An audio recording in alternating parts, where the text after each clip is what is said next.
చిన్నప్పటి నుంచి కూడా ముఖ్యంగా చదువుకుంటున్న సమయం గురించి అందరూ ఇంపార్టెన్స్ అనేది చెప్తారు. సమయం ఎప్పుడు వేస్ట్ చేయకూడదు, సమయం ఒకసారి పోతే మనకి తిరిగి రాదు.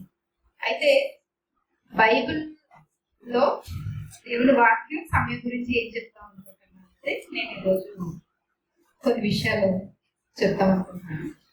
దానికంటే ముందు అసలు నా గురించి కొంచెం బ్యాక్గ్రౌండ్ ఇవ్వాలంటే నేను బీటెక్ కంప్యూటర్ సైన్స్ అండ్ ఐటీలో చేశాను. సో నేను 2005 నుంచి నేను వర్క్ చేస్తున్నాను as a software engineer. Now I'm working as a project manager అనమాట. ఒక అమెరికన్ కంపెనీకి నేను ఒక ప్రాజెక్ట్ మేనేజర్గా వర్క్ చేస్తున్నాను. సో దాంతోపాటు వాట్ ఎవర్ ప్రాజెక్ట్స్ మాకు వచ్చే ప్రాజెక్ట్స్, మా కంపెనీకి వచ్చే ప్రాజెక్ట్స్ మేము హ్యాండిల్ చేస్తాం. కొంతమంది పిల్లల్ని ట్రైన్ చేస్తాం. అన్నీ అలాంటివన్నీ ఇంక్లూడెడ్గా మేము చేస్తాం అన్నమాట. సో ఇప్పుడు సమయం గురించి మాట్లాడుతుంటే అసలు సమయం దేవుడు ఎందుకు పెట్టారు, అసలు దేవుడి ఉద్దేశం ఏంటి సమయం పట్ల అంటే అసలు దేవుడికి గల కారణాలు ఏంటి అన్న దాని దగ్గర నుంచి మనం స్టార్ట్ చేసుకుంటే, సమయం ద్వారా మనకేంటంటే మనం ఒకరి ఫ్యూచర్ చెప్పచ్చు. ఇప్పుడు ఈ ప్రాఫెసీస్ కానీ అంటే మన క్రిస్టియన్ దాంట్లో ప్రాఫెసీస్ కానీ లేకపోతే వేరే దాంట్లో చాలామంది ఫ్యూచర్ ప్రిడిక్ట్ చేస్తారు. కానీ మీరు రోజువారీ దేని మీద మీరు సమయం స్పెండ్ చేస్తున్నారో మీరు కనుక హానెస్ట్గా చెప్తే మీ ఫ్యూచర్ని ఒకళ్ళు ప్రిడిక్ట్ చేయగలుగుతారు. ఎందుకంటే మనం రోజు ఏది చేస్తున్నామో, మన సమయంతో మనం రోజు ఏది చేస్తున్నామో మనం అదే అవుతాం.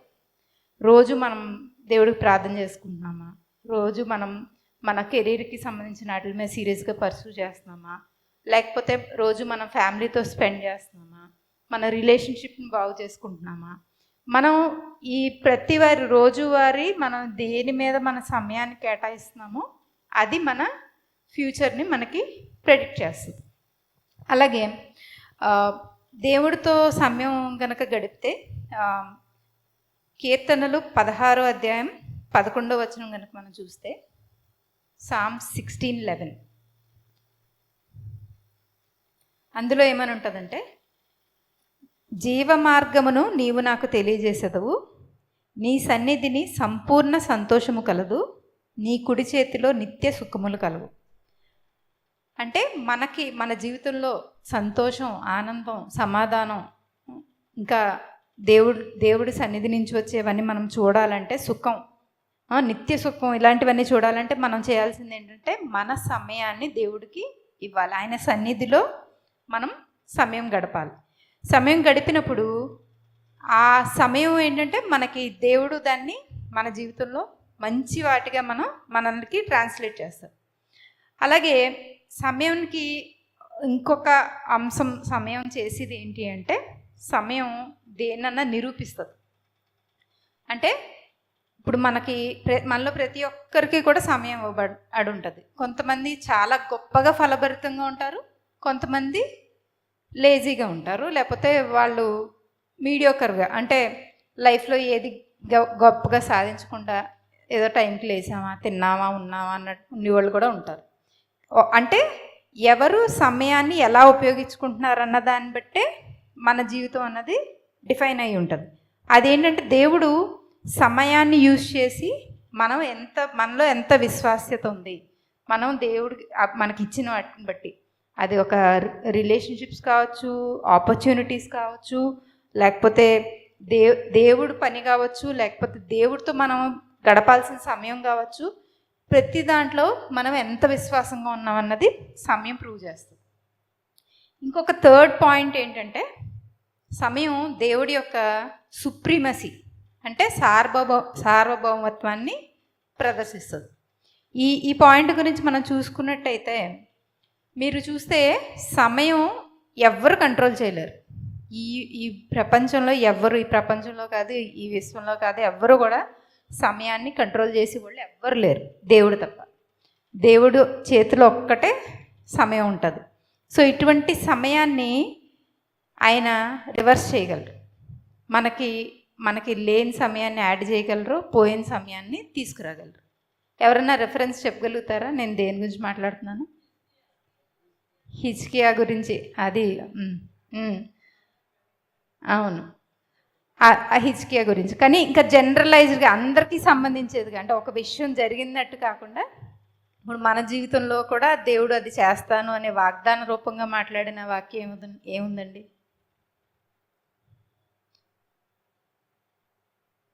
నేను ఇంకా క్లూ ఇవ్వాలంటే రెస్టోరేషన్ గురించి మాట్లాడతారు దేవుడు. కాలాలు సమయాల దేవుడి చేతులు. నేను రెస్టోరేషన్ గురించి, నువ్వు పోగొట్టుకునే నేను తిరిగిస్తానంటారు. యోబు. అయితే నేను రిఫర్ చేసేది ఏంటంటేనండి, యోవేలు 2:25, జోయల్ 2:25. మీరు అది గనక చూస్తే, మీరు కడుపారా తిని తృప్తి పొంది మీ కొరకు వింత కార్యములు జరిగించిన మీ దేవుడైన యెహోవా నామమును స్తుతించినట్లు నేను పంపిన మిడతలను, గొంగలి పురుగులను, పసర పురుగులను, చీడ పురుగులను నా మహాసైన్యం తినివేసిన సంవత్సరముల పంట మీకు మరలా ఎత్తున్నాను ఉంటుంది తెలుగులో పంట, సంవత్సరముల పంట అని ఉంటుంది. అదే కనుక మీరు ఇంగ్లీష్లో చూస్తే, I will restore to you the years that locust has eaten. ఇంగ్లీష్లో ఏమైనా ఉంటుందంటే I will restore to you the years, అంటే ఆయన డైరెక్ట్గా సంవత్సరాలనే మళ్ళీ తిరిగి మనకి ఇవ్వగలరు. మనం చాలాసార్లు మన జీవితంలో చాలా ప్లాన్ చేస్తాం, చాలా మన ముఖ్యంగా కెరీర్ విషయంలో చాలా జాగ్రత్తగా ఉంటాం, చాలా ప్లాన్ చేస్తాం, చాలా ప్రిపేర్ అవుతాం, చాలా చేస్తాం, కానీ మనకు తెలియకుండానే చాలా సంవత్సరాలు వేస్ట్ అయిపోతాయి. మనకంటే మనతో పాటు చదువుకున్న వాళ్ళు చాలా ముందుకెళ్ళిపోతారు, మనం అక్కడే ఉండిపోతాం. అండ్ ఇది ఈ విషయంలో ఎవరి గురించో ఎగ్జాంపుల్ చెప్పాల్సిన అవసరం లేదు, ఓన్గా నా టెస్టిమోనీయే నేను చెప్దాం అనుకుంటున్నాను. ఎందుకంటే అది మోర్ రిలేటబుల్గా ఉంటుంది అందరికీ. ఎందుకంటే మీలో చాలామంది సాఫ్ట్వేర్లో కానీ జాబ్లు చూసి వాళ్ళు కానీ చాలామంది ఉంటారు కాబట్టి. సో నేను 2005 పాస్ అవుట్ అండి. 2005 పాస్ అవుట్ అయ్యాక నాకు వెంటనే జాబ్ వచ్చింది. సో నేను హైదరాబాద్లో జాబ్ చేసేదాన్ని. సో 10 years, అంటే 2005 నుంచి 2015 వరకు నేను జాబ్ చేశాను. సో జాబ్ చేసిన తర్వాత ఏమైందంటే, దేవుడు అక్కడి నుంచి రాజమండ్రి వచ్చామని చెప్పారు. మాకేం అర్థం అవ్వలేదు, ఎందుకంటే 10 years జాబ్ చేసిన తర్వాత 10 years ఒకలాగా ఉంటుంది, నెక్స్ట్ 10 years ఏంటంటే అదొక స్టెప్ అప్ అనమాట. అంటే అక్కడి నుంచి మనకు అన్నీ ఎస్టాబ్లిష్ అవ్వడం స్టార్ట్ అవుతుంది. కానీ ఆ క్రూషియల్ టైంలో దేవుడు మమ్మల్ని హైదరాబాద్ నుంచి రాజమండ్రి వచ్చామని చెప్పారు. మాకు అసలు ఏం అర్థం కాలేదు. సరే, స్టెప్ ఆఫ్ ఫెయిత్ మేము వచ్చేసాక ఏంటంటే ఈయన కాంట్రాక్ట్స్ చేసుకునేవారు, సివిల్ కాంట్రాక్ట్స్. నేనేంటంటే సో 10 years వర్క్ చేసిన తర్వాత నేను ఏదో ఒకటి బ్రేక్ త్రూ చూడాలి, జాబ్ కాకపోతే ఇంకా ఆన్లైన్లో ఉన్న నేను ఏం చేయగలను అని చెప్పి నేను ఫ్రీలాన్సింగ్ పోర్టల్స్లోకి వెళ్ళి సైన్అప్ అయ్యి బిడ్లు చేస్తా ఉండేదాన్ని. చేస్తూ ఉంటే అలాగా ఒక 3 months 4 months చాలా స్ట్రగుల్ అయ్యి, ఏమీ లేదు, రోజు వాక్యం చదువుకోవడం, ప్రార్థన చేయడం, ఉపవాసం ఉండడం, దేవుడి కోసం కనిపెట్టడం, ఇదొక్కటే చేసేవాళ్ళు. ఎందుకంటే దేవుడు దేవుడు ఖచ్చితంగా మనల్ని పోషిస్తాడు. ఎందుకంటే సింహం పిల్లలన్నా లేమి కలిగి ఆకలిగా ఉంటాయి, కానీ ఆయన బిడ్డలకి ఆయన ఏది తక్కువ చేయడు. ఆ వాక్యాన్ని పట్టుకుని అలా ప్రార్థన చేయగా ఓపెన్ చేశారు దేవుడు. ఓపెన్ చేశాక కూడా అది ఒకదాంతో కాకుండా ఆ క్లయింట్సే మళ్ళీ వచ్చి ప్రాజెక్ట్స్ ఇవ్వడం, లాంగ్ టర్మ్ క్లయింట్స్గా ఉండడం, అదంతా అయిపోయిన తర్వాత ఆ బ్రేక్ త్రూ రావడం ఒక ఎత్తు అయితే, ఆ తర్వాత మధ్యలో నేను కొన్ని కంపెనీస్కి, స్పెయిన్లో ఒక కంపెనీకి, యుఎస్లో కంపెనీకి నేను డైరెక్ట్ జాబ్స్ చేసేదాన్ని, డేటా సైడ్ అంతా చేసేదాన్ని. అయితే నాకు ఇప్పుడు నా 20 years ఎక్స్పీరియన్స్ అయిపోయింది. ఈ 15 years అయినప్పటి నుంచి నా ఫ్రెండ్స్ని కనుక నేను చూస్తే, వాళ్ళు ఎక్కడెక్కడ ఉన్నారు, అమెరికాలో, లేకపోతే నెదర్లాండ్స్లో, యూరోప్లో ఎక్కడెక్కడ ఉన్నారు, వాళ్ళ పొజిషన్స్ కూడా మేనేజీరియల్ సైడ్ వెళ్ళిపోయింది, మేనేజ్మెంట్ సైడ్ వెళ్ళిపోయింది.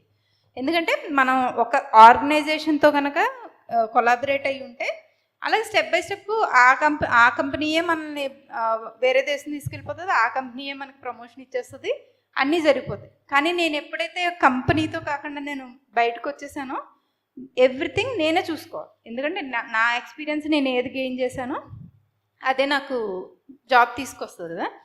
సో సరే మనం కూడా ప్రాజెక్ట్ మేనేజ్మెంట్ వైపు వెళ్ళాలన్న లీడింగ్ నాకు వచ్చింది. సో నేను ప్రాజెక్ట్ మేనేజ్మెంట్ కోర్స్ ఒకటి చేశాను. గూగుల్కి సంబంధించింది.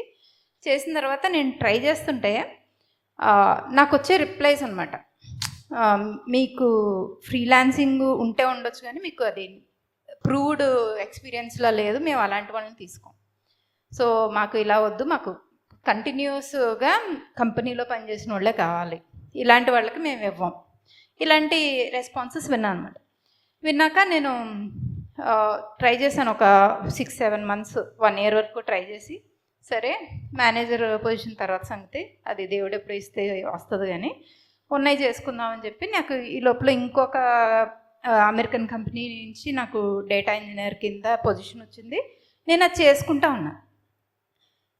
ఉన్నాను. అది నేను కంప్లీట్గా మర్చిపోయాను. ఆ మేనేజర్ పొజిషన్ గురించి నేను ట్రై చేశాను, దాన్ని ఆశపడ్డాను, అది నా జీవితంలో చూడాలనుకున్న విషయం నేను మర్చిపోయాక ఈ ఫిబ్రవరిలో ఏమైందంటే అనుకోకుండా ఒక ఇంటర్వ్యూ కాల్ వచ్చింది. ఇంటర్వ్యూ కాల్ వస్తే వాళ్ళు టెక్నికల్ పొజిషన్ అనే నన్ను ఇంటర్వ్యూ చేశారు. అయితే ఆ ఇంటర్వ్యూ అంతా అయిపోయి ఆఫర్ లెటర్ వచ్చే టైంకి నాకేంటంటే, అందులో నేను ఆఫర్ లెటర్ చదువుతుంటే, ఇది ఒక ప్రాజెక్ట్ మేనేజర్ రోల్, ఇందులో కోడింగ్ ఉండదు, మీ కింద ఒక 20-30 members ఉంటారు, వాళ్ళని మీరు మేనేజ్ చేయాలి, సో అది మీకు ఓకేనా అని అడుగుతున్నారు.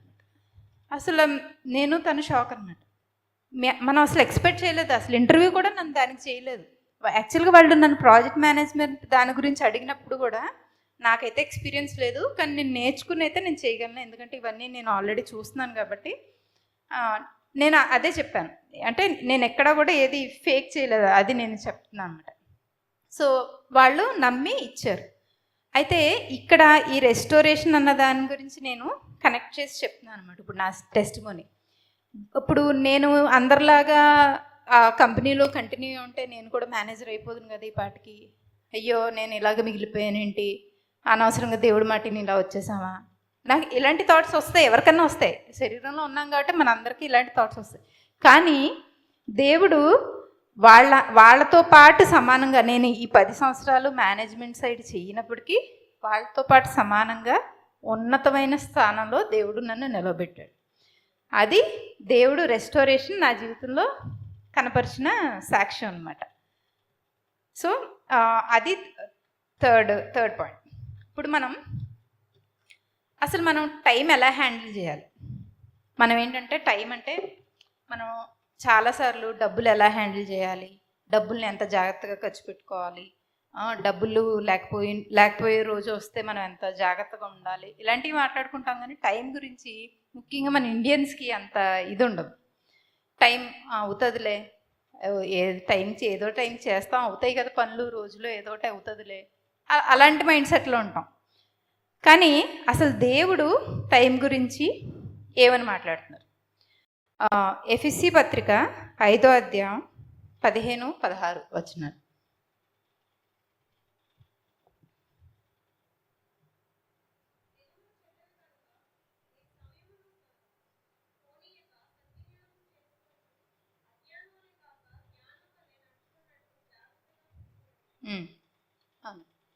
ఇప్పుడు ఇది కనుక అమ్మ మీరు కేజేవీలో వేయగలుగుతారు 15 ఎఫిషియన్స్ 5:15-16.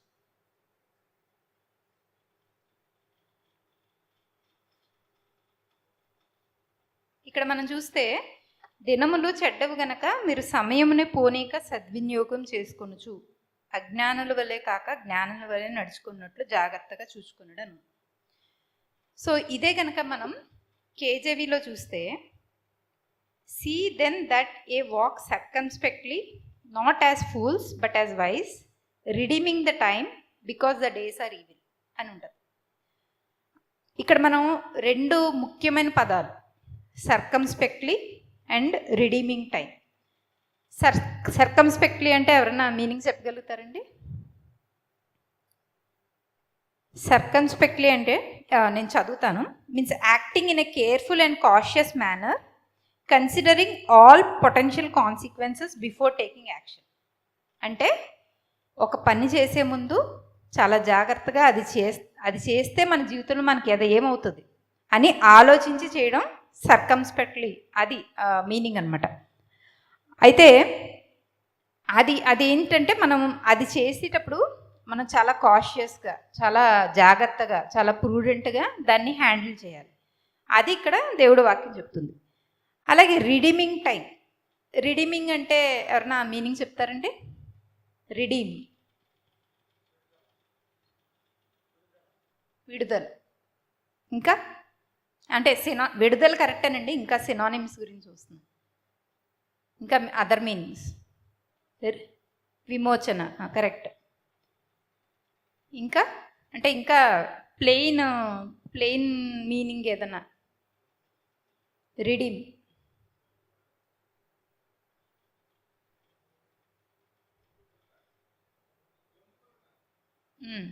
ఓకే. సో ఇక్కడ దేవుడు చెప్తున్న రిడీమ్ అన్న పదానికి అర్థం ఏంటంటే ఈ కాంటెక్స్ట్లో సేవ్, టు సేవ్ అంటే దాచుకోవడం. ఇప్పుడు చిన్నప్పుడు మనకి డిబ్బీలు ఉండేవి కదా. డిబ్బీలు తెలుసు కదా అందరికీ. డిబ్బీల్లో మనం చిన్నప్పుడు కాయిన్స్ వేసి అవి సంవత్సరం తర్వాత లేకపోతే ఎప్పుడో నిండిన తర్వాత దాన్ని బదలు కొట్టి ఆ డబ్బులను తీసి కావాల్సిన దానికి బొమ్మలో చాక్లెట్లో కొనుక్కునేవాడు. అలాగా అటువంటి మీనింగ్ వస్తుంది ఇక్కడ రిడీమ్ అన్నదానికి. అంటే మనకు అది ఉన్నప్పుడు మనం దాచుకుని దాన్ని సరైన విధంగా వాడుకొని అది మనకి కావాల్సినప్పుడు ఉపయోగించుకోవడం. అది ఇక్కడ రిడీమింగ్ టైం అన్నది దేవుడు చెప్తున్నారు అనమాట. ఇప్పుడు జనరల్గా ఎప్పుడన్నా చూడండి, సేవింగ్స్ అంటే ఉద్యోగం చేస్తున్న బిడ్డలు ఉన్నారనుకో, మీకు ఏమైనా సేవింగ్స్ ఉన్నాయా అని అడుగుతారు. ఏమైనా దాచారా, ఏమైనా వెనకేసారా 4 రాళ్ళు అని అడుగుతారు కదా. అలాగా ఈ సేవింగ్స్ అన్నది దేవుడు టైం గురించి అడుగుతున్నాడు. నువ్వు టైంతో నువ్వేం చేసావు? నీకు ఇవ్వబడిన టైం నువ్వేమైనా సేవ్ చేసావా? నీ కొరకు నీకు ఉపయోగపడేలాగా నువ్వు ఏదన్నా చేసావా? నీకు అది నెక్స్ట్ జీవితంలో ఫ్యూచర్లో నువ్వు దాన్ని ఈరోజు ఎలాగ వాడాలంటే అది నీకు ఫ్యూచర్లో అది నీ కొరకు పనిచేయాలి, నీకు ఎగనెస్ట్గా పనిచేయకూడదు. ఇప్పుడు సపోజ్ ఫర్ ఎగ్జాంపుల్ ఎవరన్నా ఉద్యోగం కోసం చూస్తున్నారు అనుకోండి. ఎవరున్నారండి? ఎవరైనా ఉన్నారు ఇక్కడ ఉద్యోగం కోసం చూస్తున్నారు? బాబు, నీ పేరేంటమ్మా? సో ఇప్పుడు ప్రదీప్ ఉద్యోగం కోసం చూస్తున్నారు. తనకి ఎలాగుంటుందంటే, ఇప్పుడు ఫస్ట్ ఆ ఉద్యోగం గురించి స్టార్ట్ అయినప్పుడు ఎలాగుంటుందంటే, ఆహా నాకు ఉద్యోగం వస్తే బాగుండు, నా లైఫ్ ఇలాగ ఉంటుంది, ఇంత బాగుంటుంది, నాకు ఎన్ని డబ్బులు వస్తాయి, ఇలాగ వస్తాయి అని ఉంటుంది. నెక్స్ట్ ఏముంటుంది? నెక్స్ట్ దాంట్లో ఈ ప్రదీప్ ఇలా ట్రై చేస్తూ ఉండగా ఎవరో తన ఫ్రెండ్కి ఉద్యోగం వచ్చేస్తుంటే ఎలాగుంటుంది? అయ్యో నేను ట్రై చేస్తున్నాను, నేను ఎక్స్పెక్ట్ చేస్తున్నాను, నాకు రాలేదు, ఇతనికి వచ్చేసింది అని చెప్పి నెక్స్ట్ ఏం స్టార్ట్ అవుతుంది? Comparison start. థర్డ్గా ఏం స్టార్ట్ అవుతుంది? నాకు రావట్లేదు అని వర్రీ స్టార్ట్ అవుతుంది. సో ఈ 3 phases ఉంటాయి ఎవరికన్నా మానవ రీతిగా. ప్రదీప్కనే కాదు, నేను ఎవరికన్నా చెప్తున్నాను మానవ రీతిగా ఒక ఉద్యోగం గురించి. ఎందుకంటే నేను కొన్ని 100 సార్లు నేను ఉద్యోగం గురించి ట్రై చేశాను. సో నాకు బాగా తెలుసు ఉద్యోగం రావడం అంటే ఏంటి, దానికోసం వెయిట్ చేయడం అంటే ఏంటి, దాన్ని పొందుకోవడం అంటే ఏంటి అన్నది బాగా తెలుసు. సో అలాగుంటుంది. అలాగున్నప్పుడు ఇప్పుడు మనం అలాగే ఆలోచిస్తాం, బయట అన్యులు అలాగే ఆలోచిస్తారు. సో వస్తే బాగుండు, వచ్చాక ఇది ఇలా చేయాలి అలా చేయాలని ఊహించుకుంటారు, రాకపోతే బాధపడతారు, పక్కోళ్ళకి వస్తే ఇంకా బాధపడతారు, అలాంటివన్నీ ఉంటాయి. సో ఇప్పుడు ఇలాంటప్పుడు మనం ఏం చేయాలని దేవుడు కోరుకుంటున్నాడు. దేవుడు ఏం చేయాలని కోరుకుంటే, ఇప్పుడు మనకి లోకస్తుల్లాగా మనం రానప్పుడు, మన పక్కోళ్ళకి వచ్చినప్పుడు మనకి డిగ్రీ లేదే, మనకి క్వాలిఫికేషన్ లేదే, లేకపోతే మనకి ఇలాంటి రెఫరెన్సులు లేవే, లేకపోతే మనకి ఎవరు సాయం చేసి వాళ్ళు లేరు, మనకి డబ్బులు లేవు, ఇది అది మనకి ఫెయిల్యూర్ వచ్చినప్పుడు మన వెయిటింగ్లో మనకు వచ్చేంత కన్విక్షన్స్ ఇంకా ప్రపంచంలో ఇంకా జీవితంలో ఇంకెప్పుడు రావు. మనకి ఇది లేదు అది లేదు, ఇలా దీనికోసం ఇది అతనికి ఈ పర్టికులర్ ఇది ఉంది, అతను ఇలా చదువుకున్నాడు, ఈ పెద్ద ఇన్స్టిట్యూట్లో చదువుకున్నాడు కాబట్టి అతనికి ఉద్యోగం వచ్చేసింది అనుకుంటాం. కానీ అతను ఎన్ని పాటలు పడ్డాడో మనకు తెలియదు. మనం ఏంటంటే మనం ఉన్న పరిస్థితిని బట్టి ఎదుటోళ్ళని కూడా ఊహిస్తాం. కానీ దేవుడు వాక్యం ప్రకారం ఏంటంటే, మనం వెయిట్ చేస్తున్నప్పుడు, దేవుడు దేనన్నా ఒక విషయం గురించి వెయిట్ చేస్తున్నప్పుడు, దేవుడు వాక్యం ప్రకారం దేవుడు మనకి ఇచ్చిన శ్రేష్టమైన ఏంటంటే సమయం. ఆ సమయంలో మనం చేయాల్సిన పనులు ఏంటంటే, మనం దేవుడికి ప్రార్థించి వాక్యం చదివి, ఇంకా మనకి దేవుడు దేన్నైతే మనకి ప్రాంప్ట్ చేస్తున్నారో, ఈ పర్టికులర్ దానికి ఇలా ప్రిపేర్ అవ్వు, ఈ పర్టికులర్ దానికి ఇలా ప్రిపేర్ అవ్వు. ఇప్పుడు నేను ఇందాక మీకు సాక్ష్యం చెప్పాను కదా నా ఉద్యోగం విషయంలో. అందులో ఆశ్చర్యకరమైన విషయం ఏంటంటే ఆ జాబ్ గురించి నాకు ఇంటర్వ్యూ జరిగినప్పుడు ఇక్కడ ఇండియన్ కంపెనీ నన్ను ప్లేస్ చేస్తుందన్నమాట అమెరికన్ కంపెనీకి. ఆ ఇండియన్ కంపెనీ సీఈఓతో ఫస్ట్ రౌండ్ అయింది. ఆయన చెప్పాడు, అమ్మ నీకంటే ముందు 15-20 మందిని ఇంటర్వ్యూ చేశారు, ఎందుకో తెలియదు కానీ అందరూ వాళ్ళు అడిగే క్వశ్చన్లకు భయపడి కెమెరా టర్న్ ఆఫ్ చేసేసి లేకపోతే రూముల్లో నుంచి వెళ్ళిపోయి సడన్గా క్లోజ్ చేసేస్తున్నారమ్మా, నువ్వు మాత్రం కొంచెం జాగ్రత్తగా ప్రిపేర్ అవ్వు, ఈ టాపిక్స్ అడుగుతున్నారు అని చెప్పారు. నాకు చాలా ఆశ్చర్యం వేసింది. ఎందుకంటే ఇప్పుడు నాలాగే 15-20 సంవత్సరాలు ఉన్న ఎక్స్పీరియన్స్ ఉన్న వాళ్ళని ఇంటర్వ్యూ చేస్తున్నారు. వాళ్ళు అలాగా చైల్డిష్గా కెమెరా ఆఫ్ చేసేసి వెళ్ళిపోవడం, రూమ్లో నుంచి వెళ్ళిపోవడం, ఇవన్నీ ఎందుకు చేస్తున్నారు అని చెప్పి నాకు చాలా భయం వేసింది. ఆ సెకండ్ రౌండ్కి ఫస్ట్ రౌండ్కి మధ్యలో నేను చాలా ప్రార్థన చేశాను. దేవుడా నాకైతే నా సామర్థ్యం బట్టి అయితే ఇది కాదు, నువ్వు చెప్పు నాకు ఎలా ప్రిపేర్ అవ్వాలని లిటరల్గా అలా ప్రార్థన చేశాను. ప్రార్థన చేసినప్పుడు దేవుడు నాకు కొన్ని ఏరియాస్ లిటరల్గా హైలైట్ చేశారు. ఆ హైలైట్ చేసిన ఏరియాస్ ఏంటంటే, ఇప్పుడు మేము 15-20 ఏళ్ళ ఎక్స్పీరియన్స్ ఉన్నవాళ్ళం, మేము చాలా అడ్వాన్స్డ్ వాటి మీద వర్క్ చేస్తాం, అడ్వాన్స్డ్ టాపిక్స్ చదువుతాం ఇంటర్వ్యూస్ అంటే. కానీ వెరీ బేసిక్స్ టచ్ చేయం. వెరీ బేసిక్స్ టచ్ అయినప్పుడు వెరీ బేసిక్స్లో క్వశ్చన్స్ అడిగారు అనుకోండి, గబుక్కునవి మనకు గుర్తురావు. దానివల్ల ఏంటంటే చాలామంది నాకంటే ముందున్న వాళ్ళు ఫెయిల్ అయ్యారు. అది నాకు అర్థమైంది. అవి నాకు హైలైట్ చేస్తున్నప్పుడు నా మైండ్కి ఏమీ అర్థం కావట్లేదు అనమాట. ఇవెవరు అడుగుతారు దేవుడా, ఇప్పుడు నాకు ఇంత ఎక్స్పీరియన్స్ వచ్చాక ఇంత చిన్నవి ఎవరు అడుగుతారు, సరే నువ్వు చెప్తున్నావు కదా నేను ఇవి ప్రిపేర్ అవుతాను, అడ్వాన్స్డ్ కూడా ప్రిపేర్ అవుతానని చెప్పి ఆయన చెప్పిన 30% అయితే ఇంకో 70% నేను ఇంకా టఫ్గా ప్రిపేర్ అయ్యాను అనమాట. ప్రిపేర్ అయితే వాళ్ళు ఆ 30%లోనే అడిగారు. ఎగ్జాక్ట్గా దేవుడు నాకు ఏ క్వశ్చన్స్తో సహా ఏవి హైలైట్ చేశారో అవే వాళ్ళు అడిగారు. ఇంటర్వ్యూ క్లియర్ చేయగలిగాను.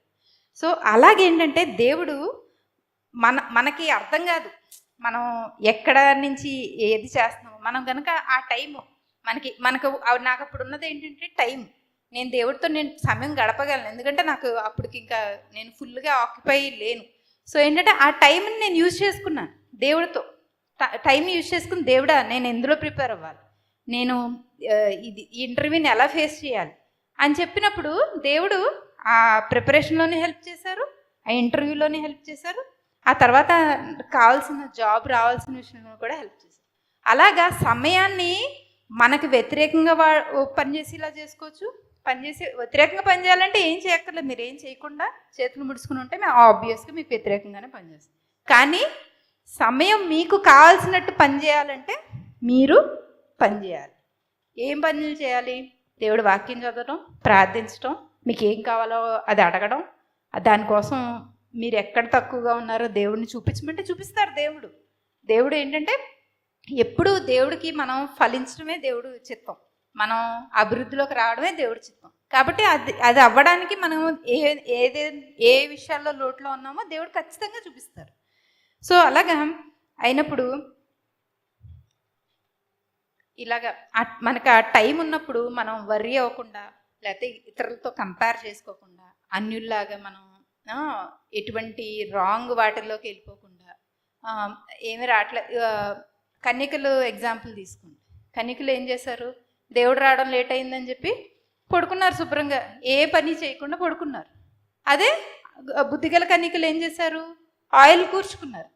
సో అలాగా మనకి సమయం ఉన్నప్పుడు దాన్ని పోనివ్వకుండా దేవుడితో ఒక నిబంధన చేసుకోవాలండి. ఇప్పుడు మా కుటుంబంలో ఎలాగుంటుందంటే, మేము రోజులో 10% దేవుడితో గడుపుతాం. అంటే 2.4 అవర్స్ ఆర్ 2.5 అవర్స్ 3 అవర్స్ మేము దేవుడితో గడుపుతాం. అలాగే మాకు సమయం ఉన్నప్పుడు వారంలో కూడా ఒకరోజు 7 అవర్స్ మేము కంటిన్యూస్గా ప్రార్థన చేసుకోవడం కానీ, కీర్తనలు చదువుకోవడం కానీ, లేకపోతే పాడుకోవడం కానీ అలా చేస్తాం. ఇలాంటివి ఏం చేస్తాయంటే, మనకి సమయం వచ్చినప్పుడు, మన దేవుడు ఆశీర్వదించే సమయం వచ్చినప్పుడు మనం విత్తింది మనకి దేవుడు కోసుకునేలా చేస్తారు. అలా కాదనుకోండి, మనం ఎలాంటి మాటలు మాట్లాడతాం?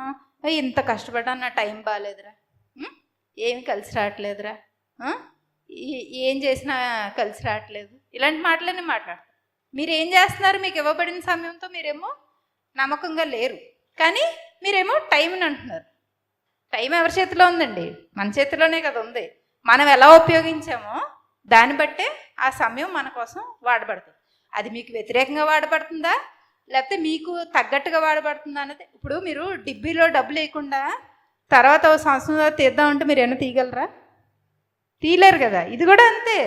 మీరు సమయం ఉన్నప్పుడు ఆ సమయాన్ని మీరు ఎలా వాడుకున్నారన్నదే మీరు అవసరం వచ్చినప్పుడు అది మీకు మేనిఫెస్ట్ అవుతుంది. ఇప్పుడు నెక్స్ట్కి వెళ్తే, టైము ఎప్పుడు కూడా ఎవరైతే దాన్ని రిడీమ్ చేశారో, అంటే దాన్ని సేవ్ చేశారో వాళ్ళకే వర్క్ అవుతుంది. అది ప్రిన్సిపల్. అది దేవుడు ఆ ప్రిన్సిపల్ని, ఆ టైం ప్రిన్సిపల్ని అలా పెట్టేశారు. మీరు కొన్ని ఏరియాస్లో టెస్ట్ చేసి చూడండి కావాలంటే.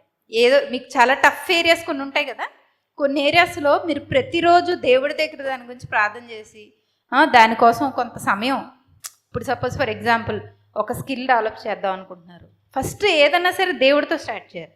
దేవుడికి ముందు మీరు సమయం ఇచ్చి దాని గురించి ప్రార్థించి, దీంట్లో నేను ముందుకెళ్దాం అనుకుంటున్నా, నాకు సహాయం చేయి అని ప్రార్థించిన తర్వాత దాని గురించి మీరు ఎక్స్ప్లోర్ చేయండి. దేవుడి సన్నిధిలోనే మీరు దాని గురించి ఆలోచించండి. దీంట్లో నేను ఎలా ముందుకెళ్ళాలి, ఎలాగ నేను చేయాలి, ఎలా మీరు చేయాలన్నప్పుడు మీరు అలా ఆలోచిస్తుండగా దేవుడు ఆలోచన ఇస్తాడు, గైడెన్స్ ఇస్తాడు, నడిపింపిస్తాడు. అప్పుడు తర్వాత ఈవెన్చువల్గా మీరు ఆ పని చేస్తారు.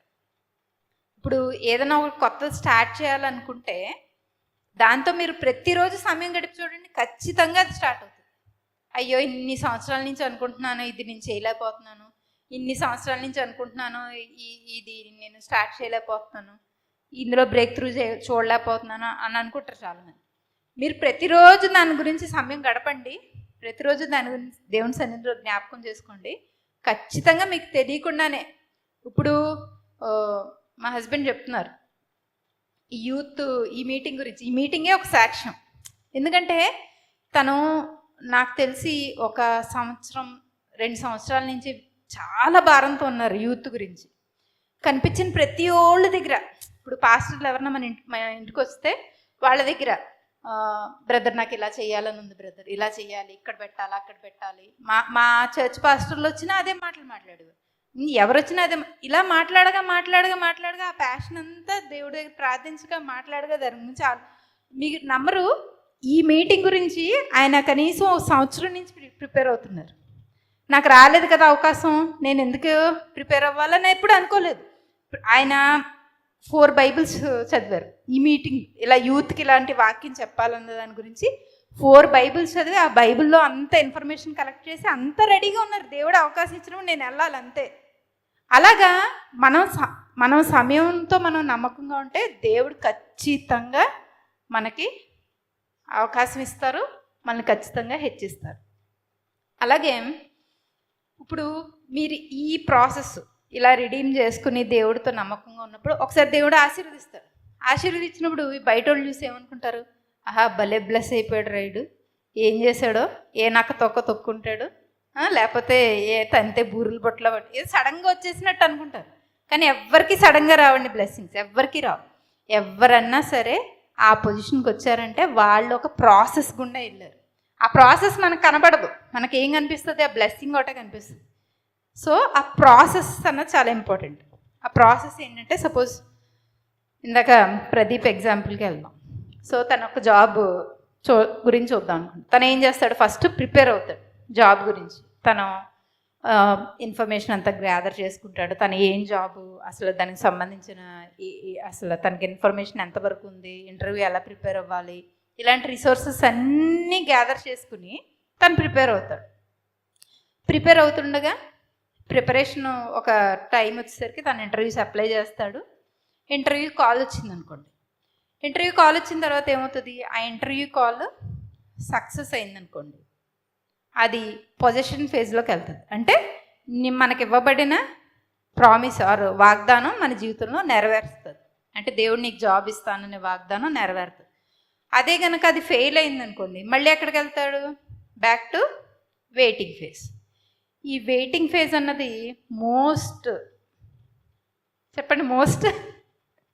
డిస్గస్టింగ్ ఫేజ్, చాలా డిఫికల్ట్ ఫేజ్. ఎందుకంటే ఎవరికి ఇష్టం ఉండదు వెయిటింగ్, ఎవరికి ఇష్టం ఉంటుందండి? ఏదన్నా మన లైఫ్ అలా వెళ్ళిపోతుంటే బాగుంటుంది. కానీ ఈ వెయిటింగ్ ఫేజ్ అన్నది దేవుడు కొన్నిసార్లు ఇంటెన్షనల్గా మన లైఫ్లో పెడతారు.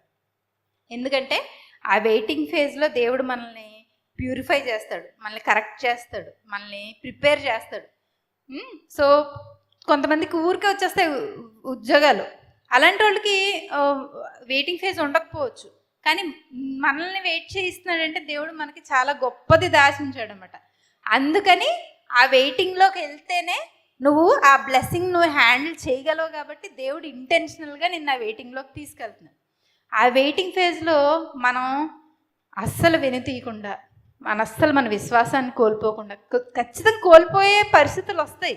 ఇంకేం దేవుడు అందరూ బ్లెస్ అవుతున్నారు, నేను ఒక్కరినే ఇలాగ ఉండిపోయాను, ఇంకెందుకు వచ్చింది నాకు, ఏదోటి చేసేద్దాంలే, ఏదో చూసేద్దాంలే, ఏం దేవుడు చర్చికి వెళ్తున్నాను, ఇన్ని చేస్తున్నాను, బైబిల్ చదువుకుంటున్నాను, ఏది వర్కౌట్ అవ్వట్లేదు అని వెనుతిరిగి వాళ్ళు, కాంప్రమైజ్ అయిపోయే వాళ్ళు బోల్డ్ మంది ఉంటారు. కానీ ఆ ఫేజ్లో గనక మనం నిలబడితే, ఆ ఫేజ్లో నిలబడిన తర్వాత దేవుడు ఖచ్చితంగా పొజిషన్లోకి తీసుకెళ్తాడు. ఎందుకంటే ప్రతి ప్రాబ్లంకి, ప్రతి వెయిటింగ్ టైంకి ఒక ఎక్స్పైరీ డేట్ ఉంటుంది. ఆ ఎక్స్పైరీ డేట్ వరకు మనం ఉంటే, ఈ లోపల మనం కంగారు పడకుండా, కాంప్రమైజ్ అవ్వకుండా, అబ్రహాము హాగర్తో ఇష్మాయిల్కి అన్నట్టుగా చేయకుండా దేవుడితో మనం ఓపిక్గా ఉంటే మనకి ఇస్సాకు, ఖచ్చితంగా మనం ఇస్సాకుని చూస్తాం. అది సో వెయిటింగ్ టైం అనేది చాలా కష్టమైన టైం ఎవరి జీవితంలో ఉన్నా సరే. కానీ ప్రతి ఒక్కరిని దేవుడు వెయిటింగ్, మీరు బైబిల్లో ఎవరిని చూడండి, అబ్రహాం చూడండి, యోసేపుని చూడండి, ఎవరిని చూడండి, వాళ్ళ జీవితంలో వెయిటింగ్ టైం చూశారు. వెయిటింగ్ టైం చూసిన తర్వాతే వాళ్ళ జీవితంలో వాళ్ళు ఆ ప్రామిస్ ల్యాండ్కి వెళ్ళారు, ప్రామిస్ని స్వతంత్రించుకున్నారు. అలాగే ఇప్పుడు నెక్స్ట్ నేను చెప్పినట్టు వెయిటింగ్ టైంలో 2 అవుట్కమ్స్ ఉంటాయి. ఒకటి కాంప్రమైజ్, ఒకటి పొజిషన్. మనం కాంప్రమైజ్ వైపు వెళ్తున్నామా, పొజిషన్ వైపు వెళ్తున్నాం? కాంప్రమైజ్ అనుకోండి, ఏ కష్టం పడక్కర్లేదు, ఏ బాధ పడక్కర్లేదు. ఆ టైంకి ఓకే, ఇప్పుడు నాకు ఉద్యోగం లేదు, నాకు 4 డబ్బులు కావాలంతే కదా, వెళ్ళి ఏ గిగ్ వర్కర్ లాగా నేను జాయిన్ అయ్యాను అనుకోండి, ఏ జొమాటోలోనో స్విగ్గీలోనో వస్తాయి డబ్బులు, అన్నీ నడుస్తూ ఉంటాయి. అంతేగాని నేను వెయిట్ చేసి దేవుడితో సమయం గడిపి, దేవుడా నువ్వు నాకు ఇవ్వి అని చెప్పి నేను నా రూమ్లో కూర్చుని తలుపులు వేసుకుని, అసలు నువ్వు నాకు ఏం చెప్తున్నావు, ఎందుకు నాకు ఇది వర్కౌట్ అవ్వట్లేదని చూసుకుని టైం స్పెండ్ చేయడం చాలా కష్టం. అదేంటంటే ఈ లోకంలో ఎవరో చేయరు కాబట్టి మనం చేయడం అసలు ఇంకా అది ఫూలిష్ లాగా అనిపిస్తుంది మనం చేసే పనులు. కానీ అలా కాకుండా మనం చాలా నమ్మకంగా ఉండి మనం బలపరుచుకుని దేవుడు వాక్యంతో వస్తుంది. హోప్లెస్నెస్ వచ్చినప్పుడు, డిస్పరేషన్ వచ్చినప్పుడు మనం ఏంటంటే మనమే ఒకసారి మనమే బలపరుచుకోవాలి. మనం బలపరుచుకోవడానికి ఎవ్వరు ఉండరు మన చుట్టుపక్కల. కానీ బలపరుచుకుని ఆ ఫేజ్ కనుక దాటి మనం దేవుడు మనల్ని సువర్ణంగా శుద్ధి చేసినట్టుగా మనం బయటకు వచ్చామా, ఇంకా అసలు మనకు తిరుగుండదు. కానీ ఆ వెయిటింగ్ ఫేజ్లో ఎవరు నిలవబడగలుగుతారు అన్నదే టెస్ట్ దేవుడు పెట్టేది. అలాగే బీటెక్ అయిపోయిన తర్వాత కొన్నాళ్ళ తర్వాత ఏమైందంటే, మాకు ఫస్ట్ తీసుకున్న కంపెనీ మమ్మల్ని అయిపోయింది దాంతో కాంట్రాక్ట్. సో ఏంటంటే చాలా ట్రై చేస్తున్నాం నెక్స్ట్ జాబ్ రావడానికి, చాలా ట్రై చేస్తున్నాం. అది కూడా నేను హైదరాబాద్లో హాస్టల్లో ఉండి ట్రై చేస్తున్నాను అనమాట. చాలామంది నాతో పాటు ఉన్నవాళ్ళు ఏంటంటే డేటా ఎంట్రీ జాబ్కి వెళ్ళిపోయేవారు. ఎందుకంటే కనీసం హాస్టల్ ఫీజు కట్టుకోవడానికి డబ్బులు వస్తాయి, ఏదో కొన్ని డబ్బులు మిగులుతాయి, ఇప్పుడు ఇలా వెయిట్ చేసి ఏం చేస్తాం అని చెప్పి చాలామంది కాంప్రమైజ్ అయ్యి వెళ్ళిపోయారు. నన్ను కూడా రమ్మని చాలామంది అడిగారు. అప్పుడు వాళ్ళకి నేను చెప్పిన సమాధానం ఏంటంటే, సింహం గడ్డి తిందని చెప్పాను. అంతే కదండి. ఇప్పుడు మనకి డబ్బులు లేనంత మాత్రాన, ఇప్పుడు నేను ఇంజనీరింగ్లో జాయిన్ అవ్వడం కంటే ముందు నుంచి నాకు కంప్యూటర్ అంటే చాలా ప్యాషన్, నాకు కోడింగ్ అంటే చాలా ప్యాషన్. నా అంతటి నేను కంప్యూటర్ కొనుక్కుని, నా అంతటి నేను అసలు ఏ హెల్ప్ లేకుండా కోడింగ్ నేర్చుకుని, కోడింగ్ చేసి అవన్నీ చేసిన తర్వాత ఇంత కష్టపడి బీటెక్ కంప్లీట్ చేసి ఇప్పుడు నేను డేటా ఎంట్రీ జాబ్లోకి, వాయిస్ ప్రాసెస్లోకి నేను ఎందుకు వెళ్తాను? నేను వెళ్ళను. నేను కష్టమైనా నష్టమైనా నిలబడతాను, దేవుడు నన్ను ఖచ్చితంగా ఆశీర్వదిస్తాడనే విశ్వాసంతో ఉన్నాను. అలాగే ఒక్కసారి మనం కాంప్రమైజ్ కనుక మనం లైఫ్లో ఇస్తే, ఇప్పుడు నేనే కనుక ఆ డేటా ఎంట్రీ జాబ్ అప్పుడు సులువుగా ఉందని వెళ్ళిపోయి 4 డబ్బులు వస్తున్నాయని వెళ్ళిపోయి ఉంటే, ఇప్పుడు ఈరోజు నేనున్న పొజిషన్లోకి నేను అస్సలు రాలేదు. ఎందుకంటే అది డిఫరెంట్ పాత్ అయిపోతుంది. మీరు ఇంకా అసలు నాన్ టెక్నికల్ దానికి వెళ్ళిన తర్వాత మళ్ళీ టెక్నికల్ దానికి వచ్చి కొత్తగా నేర్చుకుని ఇంకా లైఫ్లో అది ఇంకా ఇంకా ఇంకా ఎడమైపోతాయి ఆ మార్గాలు. అలాగా కాంప్రమైజ్ అన్నది ఒక్కసారి స్టార్ట్ అయితే లైఫ్లో ఇంకా అదే మన ఎక్కడ తీసుకెళ్తుందో అది ఇంకా చెప్పలేము అనమాట. సో ఏంటంటే మెయిన్ డిఫరెన్స్ ఎక్కడ వస్తుంది, ఈ వెయిటింగ్ దాంట్లో మనం బిల్డ్ చేసుకోవాల్సింది ఏంటంటే మైండ్ సెట్. మన మైండ్ సెట్, దేవుడు మనకి ఏ వాగ్దానం ఇస్తున్నాడు, దేవుడు మనల్ని ఎలా నడిపిస్తున్నాడు, దాని గురించి మనం ప్రార్థన చేయాలి. దానికి సంబంధించిన వాక్యం విని దాని గురించి మనల్ని మనం బలపరుచుకుని మనం ముందుకి మనమే తీసుకెళ్ళాలి. ఎక్కడికి వెళ్ళకపోయినా దేవుడు ఖచ్చితంగా మంచి ఎండ్ ఉంది దీనికి అని మనమే ప్రోత్సహించుకుని మనం కనుక ముందుకెళ్తే ఖచ్చితంగా వెయిటింగ్ ఫేజ్ అయిపోతుంది. నెక్స్ట్ మనం ఖచ్చితంగా బ్రేక్ త్రూ చూస్తాం.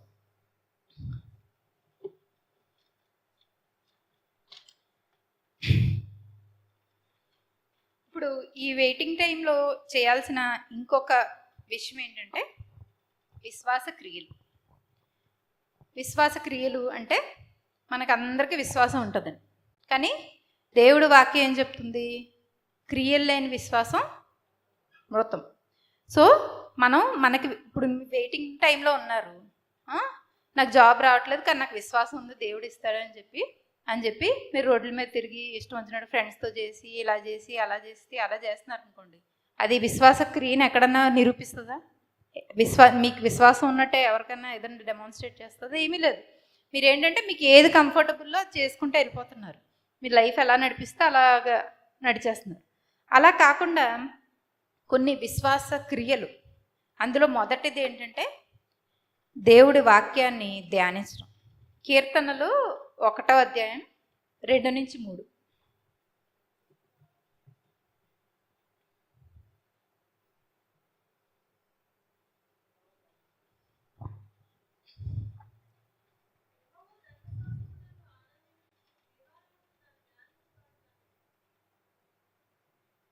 మూడు కూడా చదువు.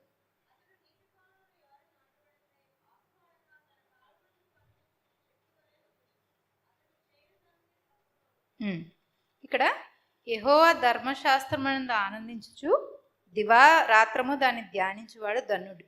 అతడు నీటి కాలువల యోరన నాటబడినదై ఆకు వాడక తన కాలమందు ఫలమిచ్చు చెట్టు వలె ఉంది. ఇక్కడ 2 ఉన్నాయండి. అంటే మనం దేవుడు వాక్యాన్ని ధ్యానించినప్పుడు మనకు జరిగేవి 2. ఒకటి ఏంటంటే ఆకు వాడక తన కాలమందు, ఆకు వాడక అన్నది ఒకటి, తన కాలమందు ఫలమిచ్చు చెట్టు వలె ఉండు ఒకటి.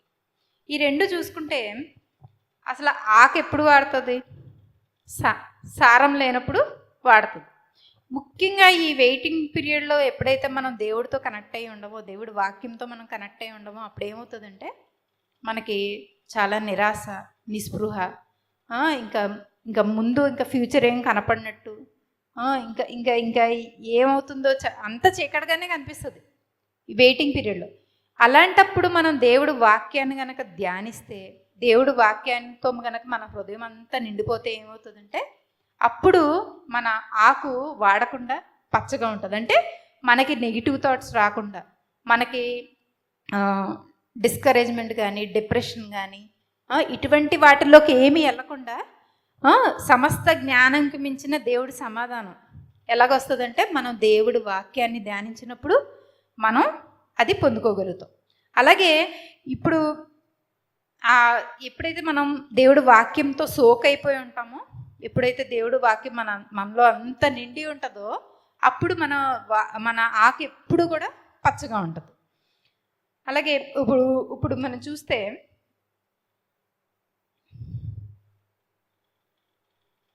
నెక్స్ట్ పోర్షన్ వచ్చి తన కాలమందు ఫలమిచ్చు చెట్టు వలె. అంటే మనకి పొజిషన్ టైం ఖచ్చితంగా ఉంది దేవుడు వాక్యంలో. ఎందుకంటే ఆయన వాక్యం ధ్యానించిన వాళ్ళకి ఆకు వాడకుండా ఉండడం ఒకటే కాదు, ఆ టైం వచ్చినప్పుడు ఖచ్చితంగా ఫలం కూడా వస్తుంది. అది దేవుడు వాక్యం చెప్తుంది. ఆయన చేయనిదంతయు కూడా అప్పుడు మనం ఎప్పుడైతే టెస్ట్ చేయబడి ఇంకంతా ప్యూరిఫై చేయబడి ఆ పొజిషన్ ఫేజ్లోకి వెళ్ళాక మనం చేయబడినంతా కూడా సఫలం అవుతుంది. సో ఈ 2 ఫేజెస్ ఉన్నాయి. ఈ 2 ఫేజెస్లో మనం మెయిన్గా చేయాల్సిన విశ్వాస కార్యం ఏంటంటే వాక్యాన్ని ధ్యానించడం. అలాగే రెండొక విశ్వాస కార్యం ఏంటంటే కన్ఫెషన్స్. కన్ఫెషన్స్ అంటే ఏంటండి?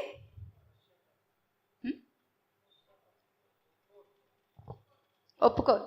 అంటే ఇప్పుడు ఒప్పుకోలు అంటే ఏంటంటే ఈ కన్ఫెషన్స్ అన్నవి ఎంత ఇంపార్టెంట్ అంటే, ఇప్పుడు మన మైండ్ ఒక కంట్రోల్ సెంటర్. ఇప్పుడు కంప్యూటర్కి CPU ఎలాగ ఉంటుందో మన బాడీకి మన మైండ్ అలాగ. మన మైండ్కి మనం ఏం చెప్తామో ప్రతిరోజు అదే అది చేస్తుంది. మన మైండ్కి నువ్వు ఎందుకు పనికిరావు, నీకు ఏమీ రాదు, నీకు ఉద్యోగం రాదు, ఇంక నీ జీవితం ఇంతే, ఇలాగే ఉంటుంది నీకు, అలాంటి మాటలు చెప్పావు అనుకోండి, నీ బాడీ కూడా అదే విధంగా పనిచేస్తుంది. అలా కాకుండా లేదు, నేను ఆశీర్వదింపబడిన వాడిని, నేను దేవుడి బిడ్డని, నేను క్రీస్తు ద్వారా సమస్తం చేయగలను, నాకు సమస్తం సాధ్యమే ఆయన ద్వారా, ఇలాంటి మాటలు మనం చెప్పామనుకోండి, మన బ్రెయిన్తో కంటిన్యూస్గా, ఒక్కసారితో ఇది అయ్యేది కాదు, కంటిన్యూస్గా మనం దేవుడు నన్ను ఆశీర్వదించాడు, దేవుడు నన్ను ముందుకు తీసుకెళ్తున్నాడు, దేవుడు నన్ను అభివృద్ధి పరుస్తాడు, దేవుడు నన్ను ఉన్నతంగా నన్ను ఆశీర్వదిస్తాడు, నా చేతులు కష్టార్జితాన్ని ఆయన దీవిస్తాడు, ఇలాంటి కన్ఫెషన్ వర్డ్స్ అన్నీ రాసుకుని మనం కనుక ప్రతిరోజు దాన్ని ధ్యానిస్తే దాని ఫ్రూట్ ఖచ్చితంగా మన జీవితంలో చూస్తాం.